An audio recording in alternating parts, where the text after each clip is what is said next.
I hate to bring this topic up, but tax season will soon be underway, and that means you'll need to start getting your paperwork all together. With me now to talk about how to keep things as simple and smooth as possible from the IRS, Rafael Tolino. Good morning to you, sir. Good morning. Thanks for having me. Okay, my friend, I think we all get a little stressed out. We start internally cursing and sweating when we think about taxes. Can you please help us? Because we've got a couple changes this year, right? Yeah, quite a bit from the last actually couple of years with all the legislation from related to the pandemic. But no need to sweat or worry. We'll start processing returns next week. The deadline runs through April 18th this year, so you have plenty of time.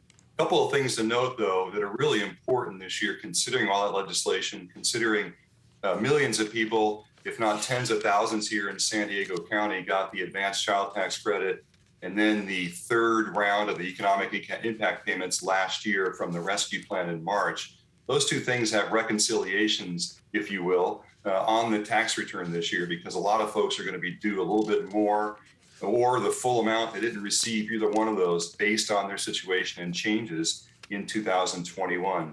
So you have that on top of the normal stuff that goes on a tax return and some of the changes that came along through the pandemic.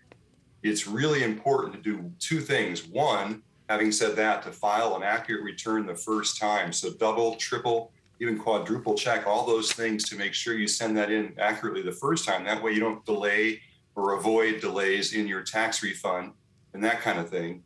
The other thing is to file electronically and choose direct deposit more than ever. About 90% do anyway, but paper is not the IRS's friend. It hasn't been because of the pandemic, because of the way people have been kind of keeping safe, and just like as a representative of the rest of the world, we don't quite have the full amount of our staff, and we do, but it's been in pieces, as everybody knows. Anyway, the bottom line is electronic file and do it right the first time. If I can just send those two things out for sure this year, especially. Now, what do you recommend? Because as you just mentioned, a lot of people in this past year received child tax credits, stimulus payments. Perhaps some people lost a job for a little bit. Maybe they were furloughed, they were on unemployment. That seems like a lot to handle. I mean, do you recommend going to an accountant? Can we just TurboTax it?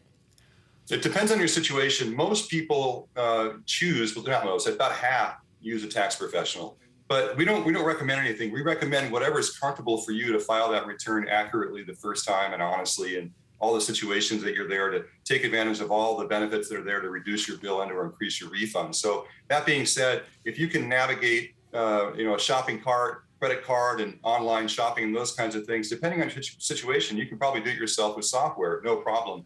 But a lot of folks do have more complex situations and they feel more comfortable choosing a tax professional. If that's the case, choose wisely. Choose somebody who's looking out in your best interest, interview them, spend some time, find out where they've been.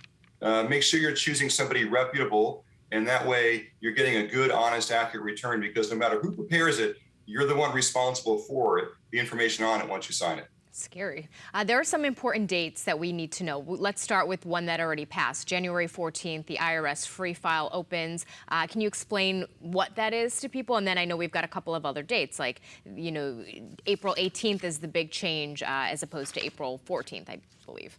It's normally April 15th, but going to your second part first, it's because there's a holiday. It falls on a Saturday, and then there's a holiday back east in Massachusetts.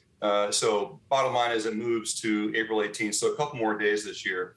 But certainly, if you look at the 14th for free file, that is where we begin to see that program work. And it's basically free electronic filing for those who make $73,000 or less at irs.gov using software partners with the agency that you can use the software to hold your hand all the way through. If you get to it and you file early, by all means, we just won't process it. We start processing next Monday, the 24th.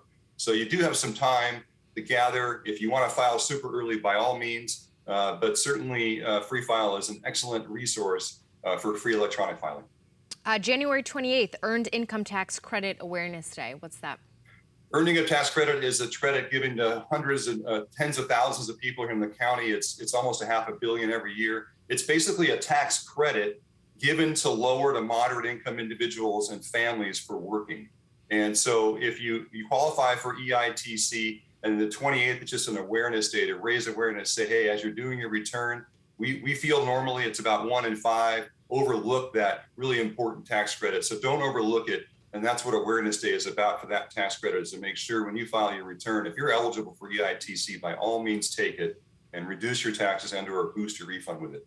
So we do have to wrap up, but before we do, any parting tax tips that you want to bestow upon us? I think we did pretty good. Just remember, maybe take some time, gather your paperwork, do it in steps. Don't need to panic. Spend some time, do it little by little as opposed to try to getting it all done at one time. You might find it easier that way, and that way you don't procrastinate as much. Because a lot of us procrastinate. Yeah, we do. And again, the big thing this year, as you mentioned, is do it digitally, avoid the paper, and then hopefully, fingers crossed, on average, you get that refund back within about 21 days or so, right? For most. And most. that's choosing direct deposit. Okay. All right, Rafael Tulino, thank you so much for all your tax tips. We're very excited to get started. Anytime. Thanks so much.